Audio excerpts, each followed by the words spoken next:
I think Scarlet and Violet is a better era than Sword and Shield. I know, it's a bit crazy. It's a bit controversial, you may say. And I'd be willing to bet a couple people already getting ready to press that dislike button. But honestly, by the end of this video, I feel like you might agree with me. I feel like Sword and Shield has been glazed way too much. So I'm going to present my case and I'm going to stop yapping. So let's get started. I just want to say, guys, thank you so much for the support recently.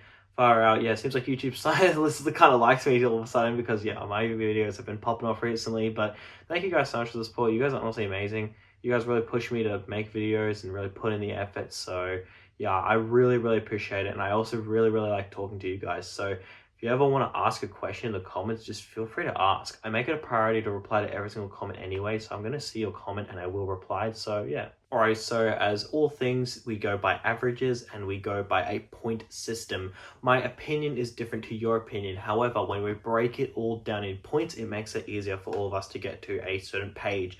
Some people may think Sun and Moon is better. Some people may think X and Y is better. Some people may think Sword and Shield is better. But for us to get on the same page, the best way is to compare every single set. So what I'll be doing is I'll be taking the best set and I will be head-to-head, say Prismatic Evolutions and Evolving Skies. And then the second best set, say Rebel Clash and Prismatic Evolutions. I'm just kidding. Say Fusion Strike and then whatever the second set is going to be. And just so on and so forth until we get to like the horseshit sets, right? So from best to worst. Alright, let's just start with the best of each era. So in my opinion, the best is Prismatic Evolutions, and then the best for Sword and Shield is Evolving Skies. Now, this is my opinion, and for the people who disagree with me, I just want you to consider the fact that each set has single-handedly, first of all, pretty much sold out on release or near release. Now, Evolving Skies was cheap for a certain amount of time, but once it sold out, you could never get it at retail. And when I say sold out, I mean like once it was still in rotation, like it was still in rotation, it still sold out. It was still selling for like $400 to $600 a booster box when it was, you know, it was a year old. So that's the thing. Prismatic Evolutions is the same thing. So in my opinion, I believe the two best sets in Pokemon. Now, in this, I would say Evolving Skies is better. So Evolving Skies gets 1 point for Sword and Shield, but now Evolving Skies and Prismatic Evolutions have to sit on the benches and let the rest of their team play. Alrighty, next on the list is Fusion Strike versus 151. This is difficult. Now, my opinion is 151 is better. I glaze 151 like it's my job because it was becoming my job. So yeah, I mean, if YouTube takes off, it's gonna become my job. So if glazing 151 gets me there, then I guess glazing 151 is my job. How about that? But anyways, the thing about 151 is you look at the cards and you think that they're really cheap, but do note that Fusion Strike was in the same position. Fusion Strike Gengar was $250, the Mew was $120 to $150, and the Espeon was $200 for the longest time. Yes, they have gone up a lot now, but the thing is, what happens when 151 goes out of rotation? Do you really think the Charizard is going to hold 300 or 350? Do you really think that the Alakazam is going to be $50? Do you really think the Zapdos is going to be $70? Do you really think the Blastoise, the artist who made the original Blastoise, got out of retirement to make that Blastoise? Do you really think that card is going to stay at $90? Me personally, I don't. And I do not want to be the one to find out when I'm not holding it. So yeah, anyways, 151, I think it's just better. I think it is. Fusion Strike is amazing. Like, this is a close one for the record. I had to ponder to think about which one I think is better. And since I'm a bit of a professional 151 glazer, I guess I just lean to that side. But the thing is, Fusion Strike is phenomenal. But I'm sorry, Fusion Strike has like 3 good cards and that's it. 151 is just showering in good cards. But then you look at the sealed product and they both look so good. Fusion Strike looks phenomenal sealed, and so does 151. Now, I'm sorry, it's like 3 AM where I'm at. I literally cannot be bothered bringing them out, but you can see both of them. The Fusion Strike box is amazing. In fact, in my opinion, this is a bit of a hot take. I actually think the Fusion Strike booster box is the best looking booster box of all Pokemon. At least when Pokemon made the new design, like whatever, 16 years ago. I just think it's so much better than any other design. I think the Fusion Strike box is amazing, but then the problem is that 151. Oh, actually, I have a 151 bundle here. I have 151 just spread across my room. Literally in every single direction I look, there's 151 everywhere, which is so funny. But anyways, 151. I'm sorry. This is peak right here. So they have that same trait, right? So that what I mean is they're so close. But I still think 151 is better. So now it is 1 and 1. All right, now I'm sure a lot of people will agree with this, of that I believe Lost Origin is the 3rd best set of Sword and Shield, and I believe that Destined is the 3rd best set of Scarlet and Violet. So out of the two, I believe, I just want to say, please comment your list. What do you think? I would love to hear your list. I'd love to see how you point them. Honestly, I'm going to send a format of how I did it. I'd actually love if you guys just filled it in on how you guys did that and just comment it. I'd love to just talk and see and just pick at other people's brains and see what they think about different sets and stuff. So anyways, I think Destined is better in my opinion. I think Lost Origin is really, really good. Lost Origin is not a one-hit wonder set. It has a couple good cards in it, but it's like almost a one-hit wonder set. It's good, but I think Destined is better. The problem is, if you're thinking, oh, but the Giratina is $1,000, that Giratina was $400 for the longest time. That Giratina was $400, and then the Aerodactyl was like $120 for the longest time. So don't have the mentality that, oh, well, the top chase is really expensive. Because yes, but it's a lot older of a chase, and it has had a lot more time in the market to marinate. The thing about Destined is it just came out, so of course all the cards might be cheap right off the bat, or PSA 10 pricing might be skewed, but honestly I think Destined is just better. It's still close once again, but now this makes Sword and Shield losing at 1 and then Scarlet and Violet winning at 2. Alrighty, now in my opinion, I think Chilling Reign is the 4th best set. I think it's actually a sleeper set. It's actually a really, really good set, and it's really, really cheap. I would actually recommend grabbing some Chilling Reign booster boxes. I'm not going to because I can't be bothered, but you could if you wanted to. Thing is, Chilling Reign is really good, but I'm sorry to say, I think Surging Sparks is just better. I'm sorry, but once again, it's just got so much heat. This is the thing that Pokemon have done with Scarlet and Violet, is they've made so many illustration rares and so many SIRs, it's hard to give Sword and Shield the win. Like, it's actually hard. Because, like, even Scarlet and Violet base, you can pull like 20 different illustration rares. Sure, they might not be $1 bajillion each, and if you get a PSA 10, then you can retire your mom.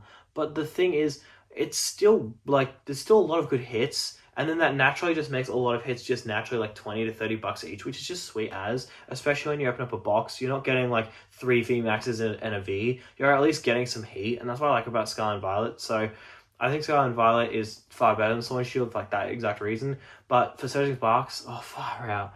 It has so many good cards in it. So, sorry to say, but once again, I think Scarlet and Violet get it. And you know what's interesting about this? Because I think that it's better, it means that Sword and Shield was such a good investment, but potentially Scarlet and Violet will be a better opportunity. Who knows? It just depends how much Pokemon print it. And I'm hoping, I'm really, really hoping that Pokemon just print it into the oblivion, because if they print Surging Sparks into the oblivion, if they print Twilight Masquerade into the oblivion, if they print the newest sets, like they're not going to print Paldean Evolved into the oblivion, but if they print the newest sets into the oblivion and make it like $200 each, I'm going to be uploading like 3 times a day just so I can get those funds to buy more boxes. Like, I kid you not. I'm really, really hoping that I'm going to be working like freaking 20 hours a day so I can just buy up as many boxes as possible. So I really, really hope they overprint this shit so it can go really, really cheap. But anyways, alrighty, Brilliant Stars versus Paldean Fates. Oh, okay, so I just want to quickly say something. Surging Sparks and Paldean Fates, listing them, I'm just going to go ahead and say it. They're pretty much identical in quality. They are both fantastic sets. The only difference is that Paldean Fates has a few freaking amazing cards. I just can't, like, the cards are amazing. But Surging Sparks does have a little bit more density to it. So while I love Paldean Fates and I just can't shut the hell up about it, Surging Sparks nonetheless is just, it's a little bit better. Although the reason why I'm not investing in it right now is because it's just so new. So just want to clear that up. Anyways, Brilliant Stars versus Paldean Fates. I think this is a slam dunk for Paldean Fates.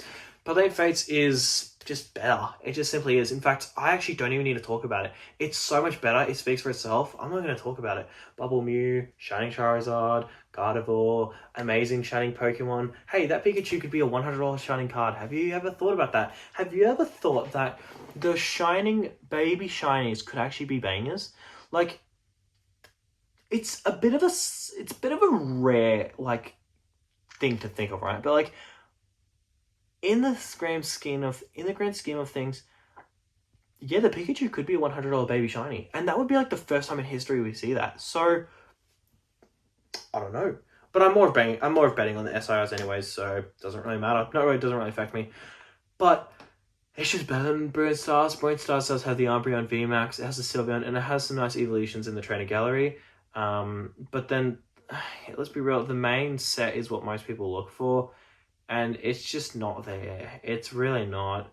No one cares about rainbows. The rainbows are just not accepted at all.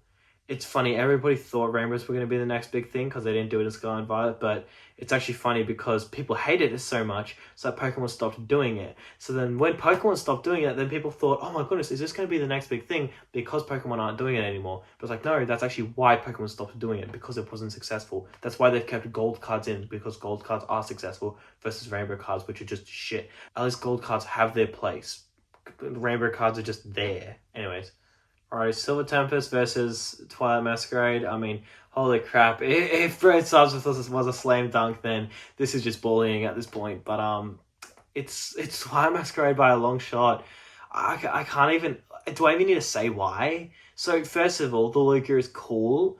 But if you've ever opened up Silver Tempest, which take it from someone who's opened up like a case of Silver Tempest, it's fun until it's not. Yeah, it's just boring, especially when you open it up and you finally pull an alt art and that's like a $10 skunk tank.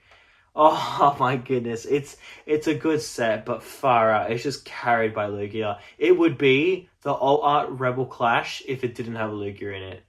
And I know Pokemon knows that, like it's kind of obvious, right? But at the same time, it's like, holy shit, if it went for that one card, it would literally be the Rebel Clash. It would be the Steam Siege of all arts. Oh, man. But Silver Tempest, I love Silver Tempest, but I'm sorry, Twilight Masquerade just blows it out of the water. I'm really hoping I can get Twilight Masquerade. I bought 3 cases and like a freaking idiot, I sold them for like $1,500 each. What a moron, man. Why did I do that? I don't know why I did that. I regret that. Far out. I'm really hoping that I can secure some. I'm sure they'll go to $200 eventually, but hey, hopefully Pokemon reprint it a lot. Alrighty, Astral Radiance versus Journey Together.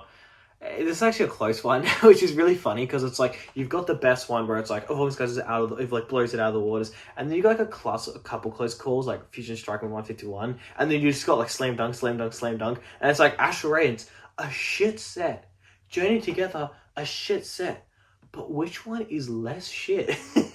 Yeah, I think Journey Together is better, and the reason is because it's just got more heat in it. It's got Lily, it's got Clefairy, it's got Zacian, which is getting popular. It's got Zoroark, it's got Articuno, it's got that Salamence, like lizard-looking dude. It's got a lot of heat in it. Oh, it's got Reshiram. It's got a lot of heat in it, and I just think, dude, honestly, I just think Astral Radiance is okay. Like, the Starmie is really, really cool. I like the Starmie a lot. And I like how nonchalant it is, right? It's like, oh, Astral Radiance, shit set. Oh, hey, by the way, there's a Starmie. It's like, it's cool, right? So, well, it's more of a Misty Starmie, but anyways. Yeah, so I think Astral Radiance is a good set, but I think Journey Together is a little bit better. They're just not worth opening. Like, I still don't understand why Astral Radiance is $650 a box, and I don't think anybody does know. Because, like, Silver Tempest is the same price, but Silver Tempest is, like, I don't know, man. Sometimes the community just makes me lose brain cells. I don't know how Astral Radiance is $650 a box. If you pull a top chase twice and get a PSA 10 twice, you'll still lose money after grading fees. That's freaking depressing, in the same box. Alrighty, Battle Styles versus Paldea Evolved. Oh, yeah, it is a close one, sort of. If we're talking investability, I'd say Paldea Evolved. If we're talking about artworks, I think Battle Styles is better. And, actually, not really. No, actually, I disagree.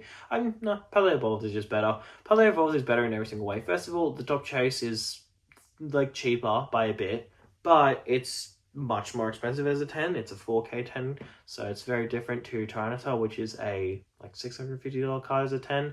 So Battle Styles definitely loses that battle, so next one. Alrighty, so basically, like, I don't even want to talk about the next sets because I value your time, and I would rather spend the next segment of my video talking about different eras rather than wasting our time talking about Rebel Clash. So, Rebel Clash, Vivid Voltage, Darkness Ablaze, Sword and Shield base, all lose against Paradox Rift, Temporal Forces, Stellar Crown, and Shrouded Fable.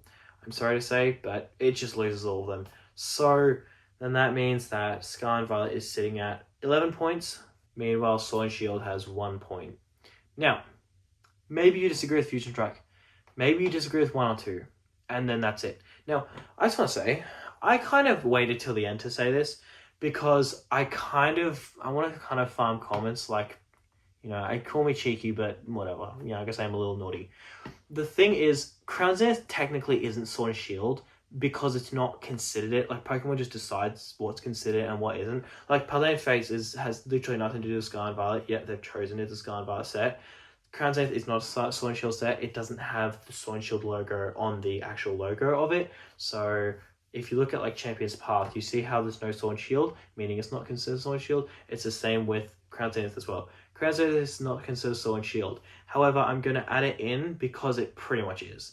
Okay, so Crown Zenith versus Black and White. I mean, it's Crown Zenith. Crown Zenith is so good. Crown Zenith, that means Sword and Shield has ended it with 2 points. And then Scarlet Violet has ended it on 11 points. Now, I don't expect you to 100% agree with me. If you do, happy days. But I don't expect you to. The thing is, at the end of the day, I'm sorry to say, but I just feel like even if you disagree with one or two, we can all admit Scarlet Violet is just better. Like, it's just so much better. I feel like Scarlet Violet is so underappreciated because it's so new, which is very interesting because basically with Sword and Shield, for all the new people that's in the hobby, even when Sword and Shield was completed like it is now, so Scarlet Violet is completed, I mean, it has the black and white set, but it comes out in like a month, so just give me some slack. Now that Scarlet Violet is completed, basically with Sword and Shield, when it was completed, people kind of finished Sword and Shield and they were like, whoa, that was the best era of all of Pokemon. People consider Sword and Shield to be considered the best era of all of Pokemon, right? Now, the thing is, I believe because it now has this title that it's the best era, then people have this mentality like it can't be topped. And I'm sorry to say, but I think Pokemon did top it with Scarlet and Violet, it makes me very happy. And the reason why it makes me very happy is, first of all, I've always like cheered on Scarlet and Violet. I actually have this post from like 6 months ago saying, like, I said, I think Scarlet and Violet is better than Sword and Shield. And I was holding up a bunch of SIRs and all of them were so cheap. Now that hand was worth, at the time was worth probably $600 worth of cards. Now they're probably like $1,500 because people realize the true value of them. Like the Bubble Mew. I had the Bubble Mew for $150. I listed it on eBay. And I took a picture and I was like, guys, look how cool this card is. And now it's like, say $500 or like $550, right? So that's the thing. I think people have realized Scarlet Violet is a lot better than what we gave it. Well, I didn't give it, but what other people gave it. The thing is, I think it needs more recognition though. I think Scarlet Violet is better than Sword and Shield. And once again, if you disagree on 1 or 2 or 3 or 4 or even 5, that's cool. But the whole chart, at the end of the day, Scarlet Violet is just better. And the thing is, the only argument I could see someone making is that no one in their right mind would invest in the bad sets, and people would only pick the top 3s. So, Evolving Skies, we all know Evolving Skies is better than Prismatic Evolution. Fusion Strike, fair enough if you disagree with me, that's fair enough. There's nothing wrong with that. They're very close. They're insanely close. Like one thought process, and I might have sided with Fusion Strike, right? So, I get that. And then like Lost Origin, maybe you agree that Lost Origin is better than Destined Rails. But if your mentality is like, all right, well, I'm only going to invest in the top 3 sets, and then 2 out of the top 3 is better, like Sword and Shield is just better, that's fair enough. But the thing is, when you evaluate something, you go based off the whole thing. So, yes, maybe the top 2 sets of Sword and Shield is better than the top 2 sets of S and V, but you don't look at things that way. You don't look at the best and not the worst. You have to look at the whole picture. So this makes me very happy once again, because that means that there's a lot of opportunity. So I would say be patient, because things will get lower. And I don't want to spread fear in a way of like saying it's all going to go down. What I'm saying is that it's all going to go down because it's going to get reprinted. But when I say it's like Surging Sparks plus. Oh, and also Twilight Masquerade plus. So, yeah. I don't think we have much time for this video, so that's kind of going to do it today's video. Thank you for watching, and you have a good one.